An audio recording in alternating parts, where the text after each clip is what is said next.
Hello, my wonderful listeners. Hi, how are you? Oh my God, it's been a lovely morning. I woke up feeling great. I'm in DC. Oh, I love DC. I love DC. DC is one of those city that, like, the first time I came, it just tugged at my heart. I don't know, it just felt right. It just felt like I can build a home here. I can be here. I can see myself here. Like, it's a city, but it's not crowded. And everywhere you walk, you're just inspired, especially with somebody from my field. I feel like every time I'm here, I just feel like motivated. I feel energized. I feel like I belong here. Like I belong in this setting. This is the life that I want for myself. This is the life that I want to create. I can see myself getting a house here. I can see myself having my children here. I can see myself with my husband here. I always like DC just became one of those cities that became that is it for me. So I just love flying to DC. And it's funny because every time I'm in DC, I am surrounded by women who are killing it. I am surrounded by women who are in position of power with wedding rings. And as a young person, I'm 26, I indirectly I always felt like I had to choose between starting a family and having a career. Like people who in my personal life, even family member have made like, oh, don't get too many degrees, you're gonna scare a man. Oh, don't get like like, oh, you want to go for a PhD? Like, how many men are getting PhD? Especially when you are in circle of like black men, you're like, the man was gonna feel inferior, so you shouldn't do it. And nah, I'm the type of person like I don't give a damn about your feelings. I will do what I need to do for my life. Because when I was a kid, going through everything that I've been through, when I was having dreams, a man was not part of that dream. A man was not part of that dream.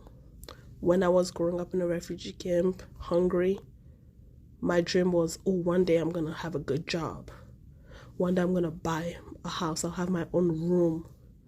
I want to have a living room. I'm gonna have a big kitchen where I'm gonna cook food. I would never be hungry again. I'm gonna travel the world. I'm gonna see these cities that I'm seeing on TV. I'm gonna walk the street of Paris. I'm gonna walk the street of New York City. I'm gonna celebrate my birthday in the high rise in New York City, which I accomplished this year. So when I was having dreams, it was concerning my life. I was not like I never dreamt, and it was not imparted on me like, oh, you are gonna have a life behind a man. Like when I was dreaming about walking the street of Paris, I wasn't dreaming about it like, oh, I'm gonna walk the street of Paris with my boyfriend. Like those things came later on, but those were not like my childhood dreams. My childhood dreams was to get a good job, a well-paid job, to be able to afford things that I could not afford for myself or I could not afford for my family. When my mother was telling me, hey, I'm making sacrifice for you to go to school to get good grades, because when you get good grades, you get a great job. When you get a great job, you make a lot of money. You can be able to like travel. You can be able to do stuff. You can be able to afford things that we cannot afford now.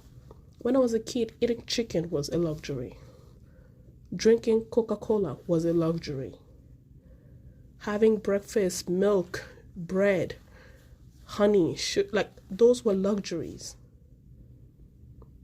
So when I was having dreams, it was about like making these luxuries my mundane, making this luxury part of my life.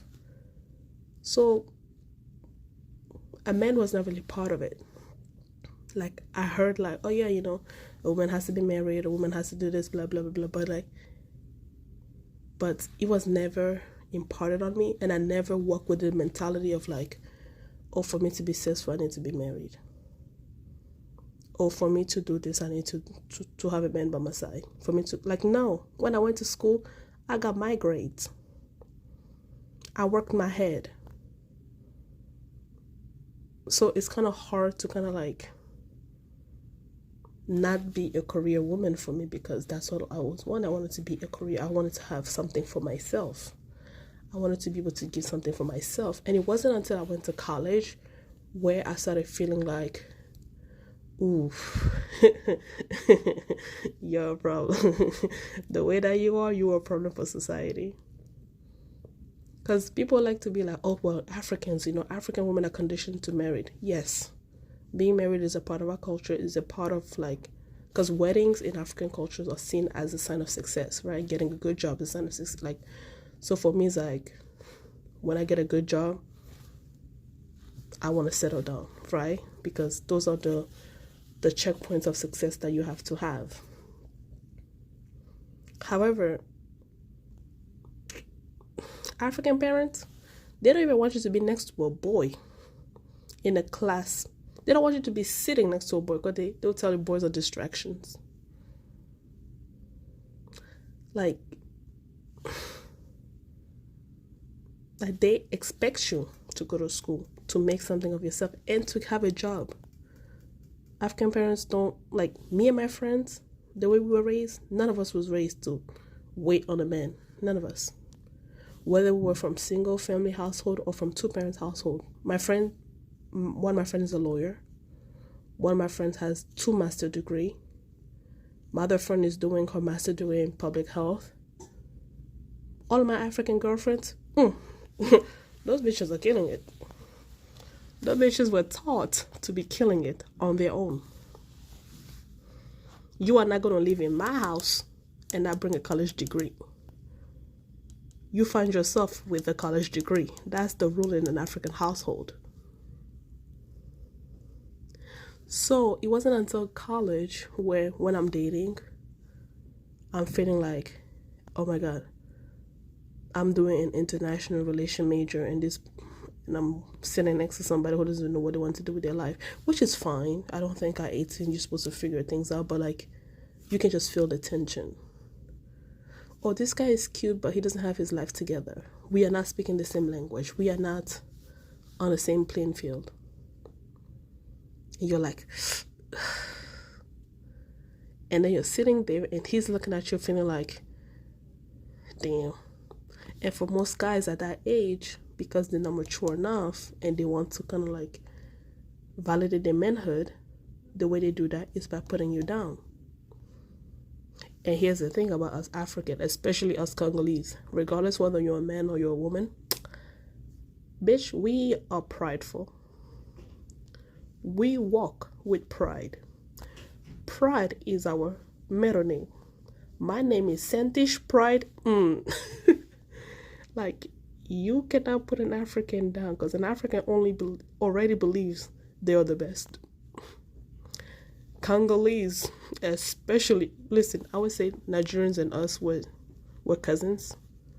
We don't know how to know modesty. We bougie. We are. As a culture, we are a bougie culture. Do you see how Congolese men dress? Only bougie people dress like that. That man may be broke, but you would not know. That sentence, fake it until you make it was invented by a Congolese. That's us. So it's like, my personality, even if I'm sad inside, even if I'm crushed inside, you will never know.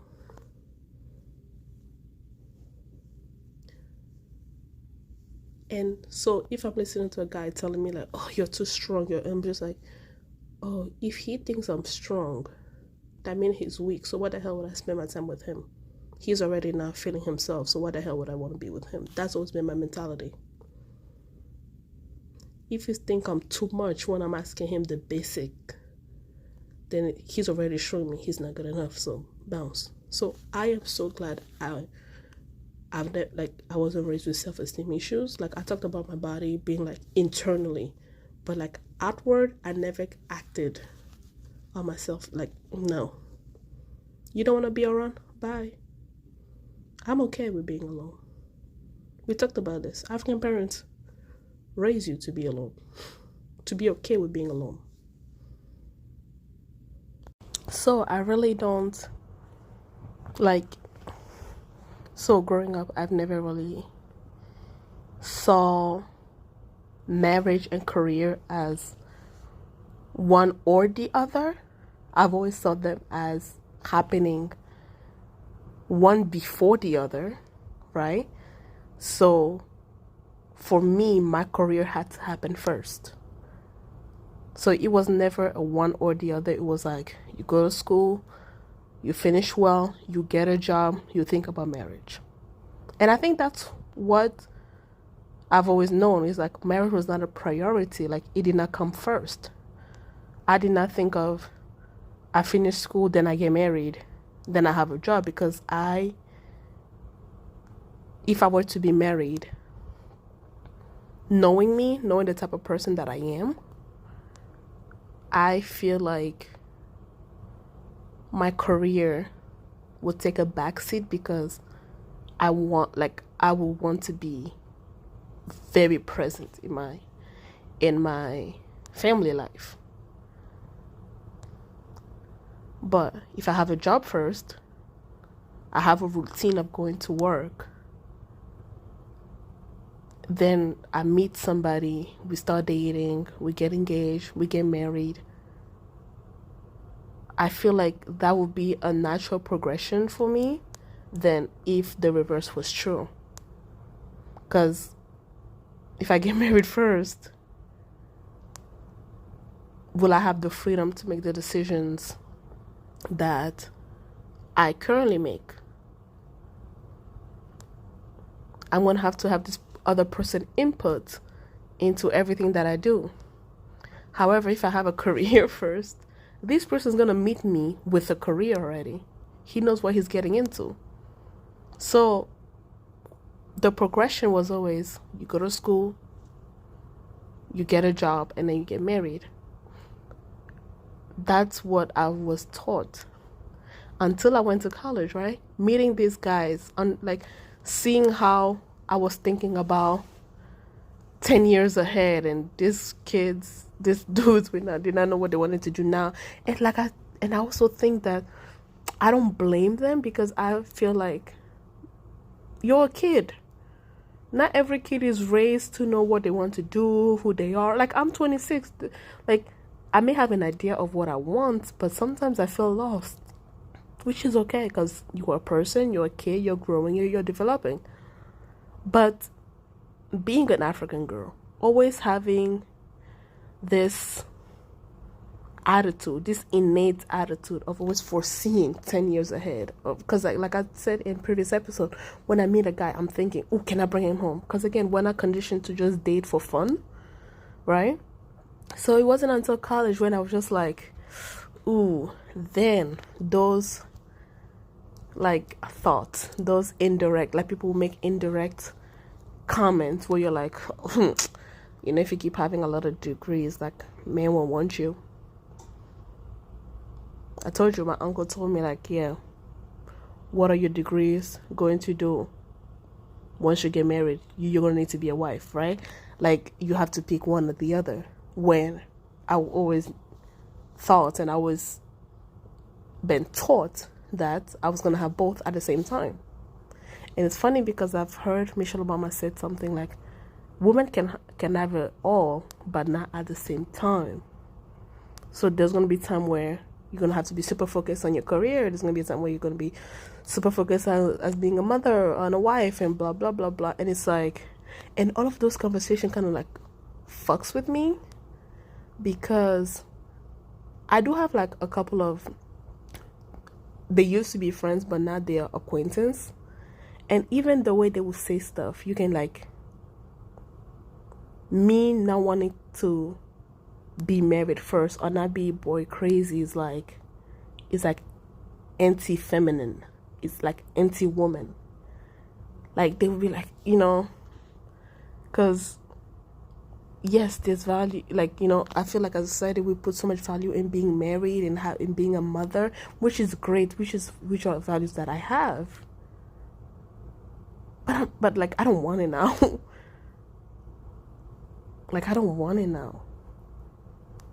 So when I'm in DC and I'm seeing these women who are like around my age, being in position of power and having rings on, they show me that I'm not crazy.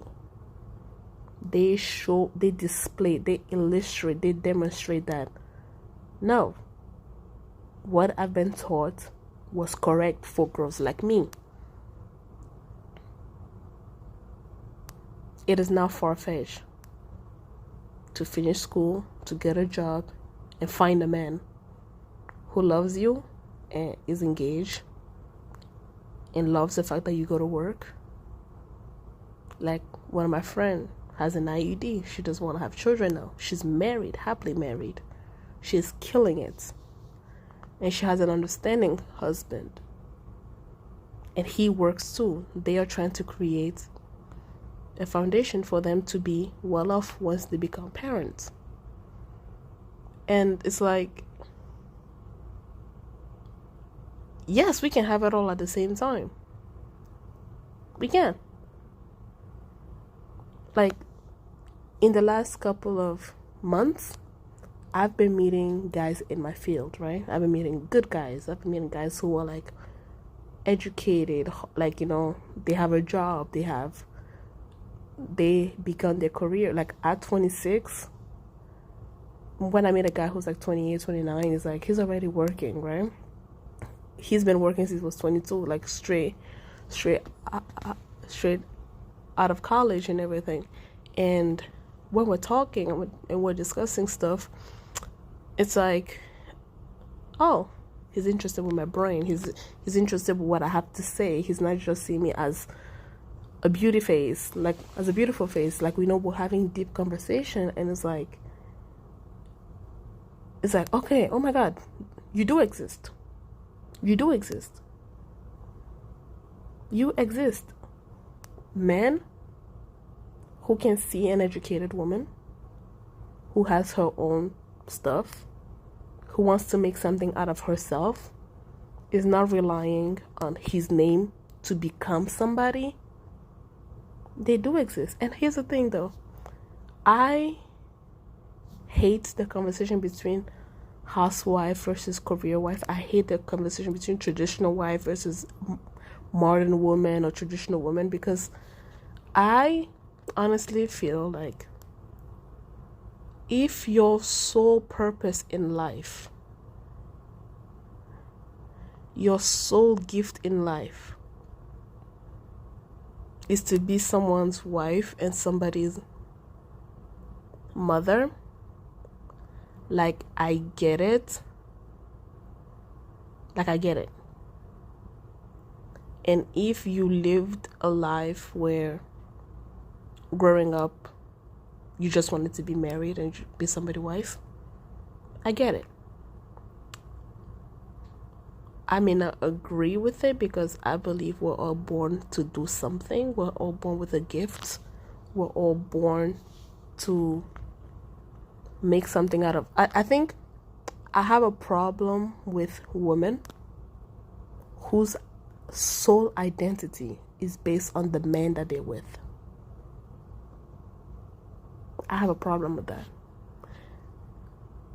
And yes, and I also have a problem with men whose sole identity, because, you know, it can happen with men too, right? Whose sole identity is behind their wife. But because it's so uncommon, right? So let's just say, like, I just, and I think it comes from just like never knowing that women were only valuable because of the men. Like, I'm sorry, I was not taught that. And it's funny because, and I was actually thinking of making an episode about the African woman and the misconception of the African woman, right? Because the African woman is seen as weak. She's seen as, you know, a baby maker. Like, you know, she was bought to make babies. She was, you know, and to be honest, like, growing up in Africa, seeing African women, seeing the way they work, like, I don't have sympathy for Western women when they make, like, when they complain about things around the world that women do naturally. Like, oh my gosh, she breastfed on the bus. Oh my God, that's so courageous. Like, the fuck? women are breastfeeding all around the world publicly. It's and I also feel like when Western women get liberated, or they get like a right that other people do, it's like the way it's talked about is like, oh my, and it's that feeling of like, of like when the white woman does it and it becomes, a big deal. Because like the breastfeeding things, I've seen women breastfeed their babies publicly in front of people when I was a kid in Africa.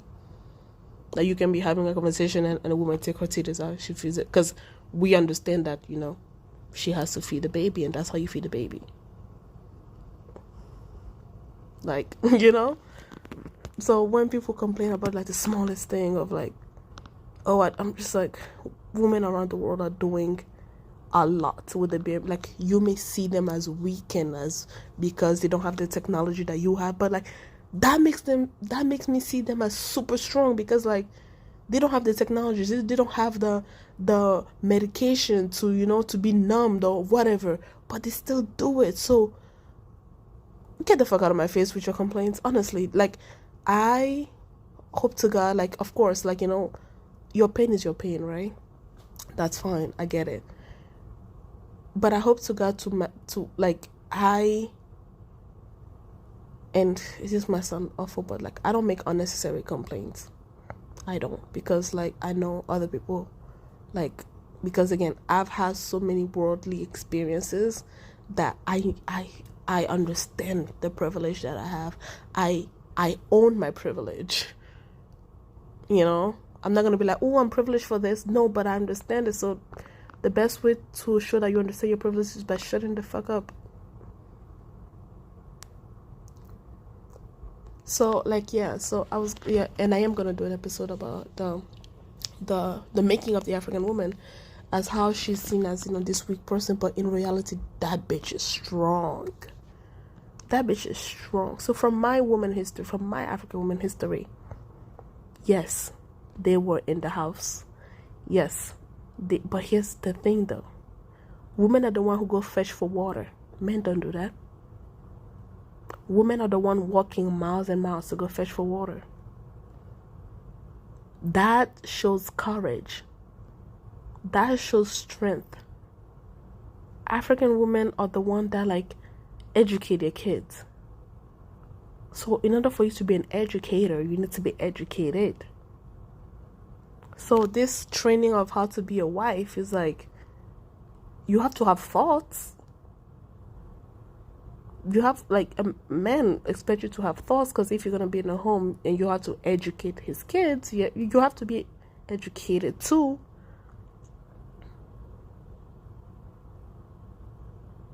Like what? Right? So from my woman history, there's never been an either or. But it's funny because let me not put it in a blank statement, because yes, there's cultures where women are undervalued and but black women, Malcolm X said it, the most disrespected, undervalued person in the world is the black woman. There is. But we're strong. Women were hunters. Women are hunters.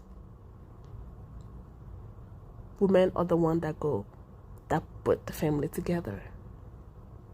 So if I can put the family together, I can put the company together.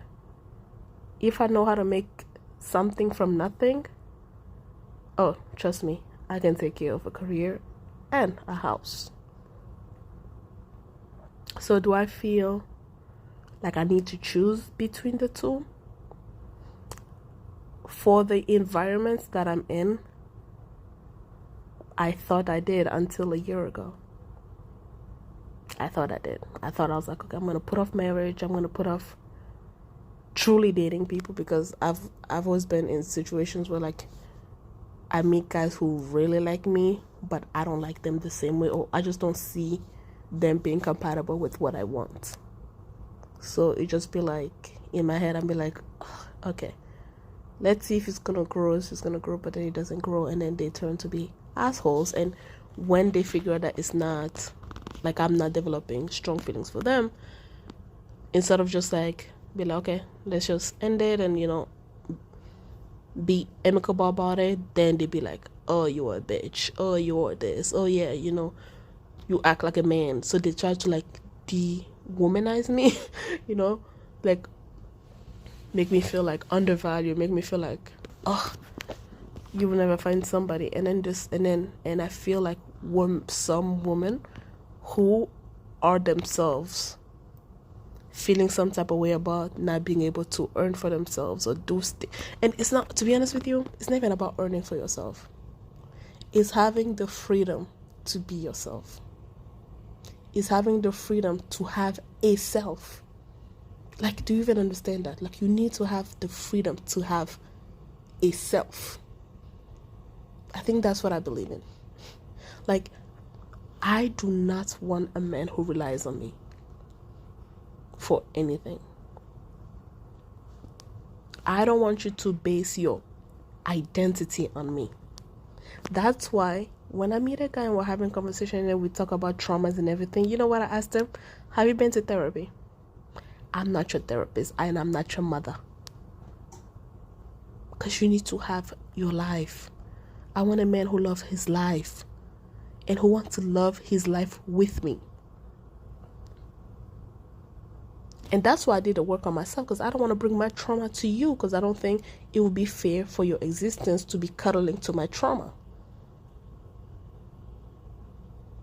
We can talk about it and we can help each other out, but I do not want to base my existence on you, because I am not you. Because what happened when we separate?